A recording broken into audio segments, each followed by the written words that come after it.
The Magic Paintbrush, Chapter 23. Chen cursed as he ran through the cavern.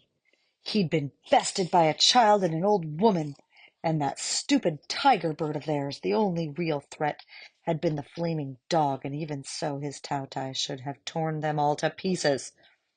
They were captured later on, he assured himself. He'd find them at the mouth of the cavern, clasped tight at the Taotai's claws. But when he crossed into the woods, all he saw were trees bathed in starlight. It was a beautiful sight, but Chen had no patience for the beauty of Guilin at the best of times. Right now, all it did was make him angrier. Why did nothing ever work out in his favor? His Taotai soared high above, scanning the forest. Chen scrutinized the nearby underbrush, as if he might find the thieves hidden there. He did not. Instead, he saw the fire dog. If he was being honest, and he did not want to be honest, his knees started to shake. Would his Taotai hear a call for help? He tried to shout, but only managed a rasp. "Stay away," he warned the beast. His Adam's apple bobbed. "I am the true owner of the brush that created you. I—" The creature bared ugly yellow teeth. Chen shut his mouth with a snap. Hurriedly, it was the only smart thing to do in a situation like this. He shuffled backwards. His heel landed on something that rolled and nearly sent him tumbling to the ground. He twisted to see what had tripped him. It was hard to make out in the dim light. It wasn't until he bent down that he recognized it. His heart skipped a beat. A paintbrush! The paintbrush? This was no cheap wooden brush. It was made of jade with twin gold bands at the base. The bristles were still damp with paint.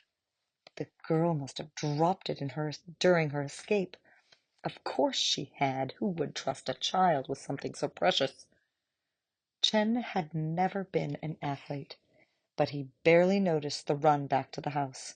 He tore up the stone steps and didn't even kick off his shoes before throwing himself onto the couch. He slammed open his sketchbook, then hesitated. He'd been excited last time, too, when the woman had deceived him. Could this be another trick? There was only one way to find out. The red paint was closest, so without giving it much thought, he painted an apple. Then he held his breath. At first, nothing. Just a disappointment ran a cold finger down his spine.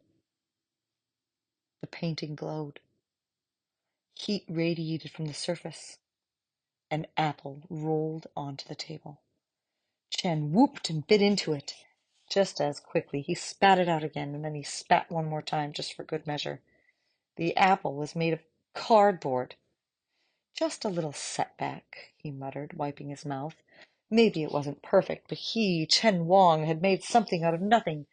This was the solution to all his problems, the answer to all his dreams. No more bowing under his parents' pressure, no more promising to shape up in hopes they'd begrudgingly pass him the reins to their businesses and wealth, no more putting up with their sighs and their scolding and their disappointed looks. Now Chen had the key to his own wealth, his own empire, if he desired. So he'd made a disgusting apple. He could always make another one. He could make 1,000,000 apples, 1,000,000 mansions, 1,000,000 of whatever his heart desired. He grinned and began to paint.